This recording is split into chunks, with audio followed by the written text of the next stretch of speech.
اعوذ باللہ من الشیطان الرجیم، میں پناہ مانگتا ہوں اللہ کی شیطان مردود سے۔ بسم اللہ الرحمن الرحیم، اللہ کے نام سے شروع جو نہایت مہربان رحم والا۔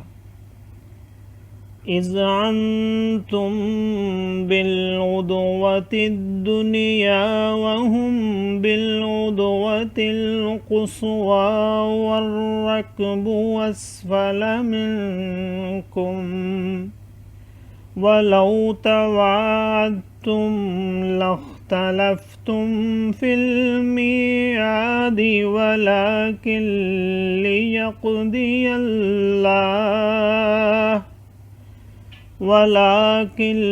ليقضي الله أمرا كان مفعولا ليهلك من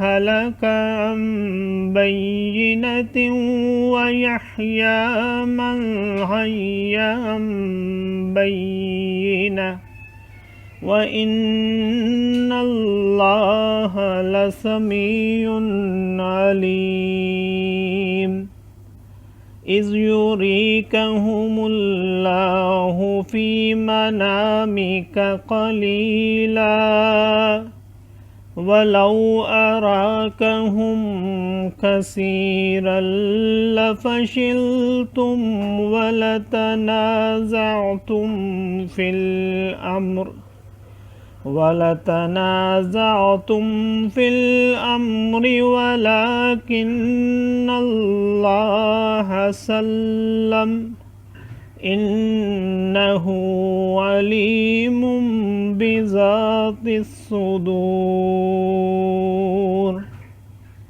وَإِذْ يُرِيكُمُوهُمْ إِذِ الْتَقَيْتُمْ فِي أَعْيُنِكُمْ قَلِيلًا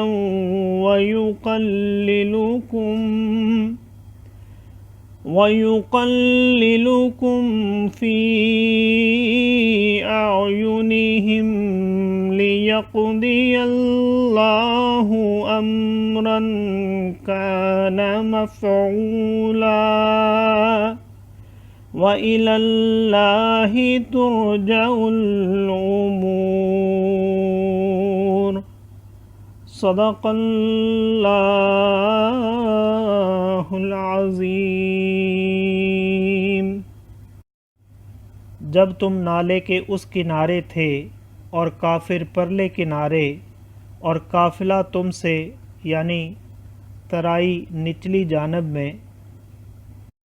اور اگر تم آپس میں کوئی وعدہ کرتے تو ضرور وقت پر برابر نہ پہنچتے، لیکن یہ اس لیے کہ اللہ پورا کرے جو کام ہونا ہے، کہ جو ہلاک ہو دلیل سے ہلاک ہو اور جو جیے دلیل سے جیے، اور بے شک اللہ ضرور سنتا جانتا ہے۔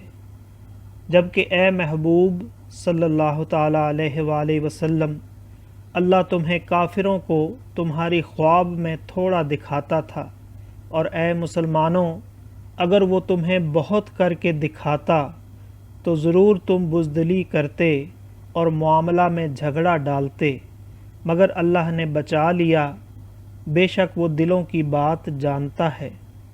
اور جب لڑتے وقت تمہیں کافر تھوڑے کر کے دکھائے اور تمہیں ان کی نگاہوں میں تھوڑا کیا، کہ اللہ پورا کرے جو کام ہونا ہے، اور اللہ کی طرف سب کاموں کی رجوع ہے۔ صدق اللہ العظیم۔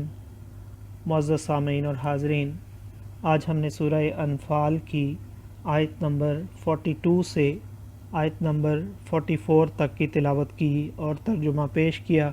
اللہ تعالیٰ قبول و منظور فرمائے۔ اللہ تعالیٰ میں قرآن پاک کو پڑھنے، سننے، سمجھنے اور اس کے احکامات اور تعلیمات پر عمل کی توفیق عطا فرمائے۔ دوران تلاوت اور ترجمہ اگر کوئی غلطی رہ گئی ہو تو اللہ تعالیٰ میں معاف فرمائے، آمین جزاک اللہ.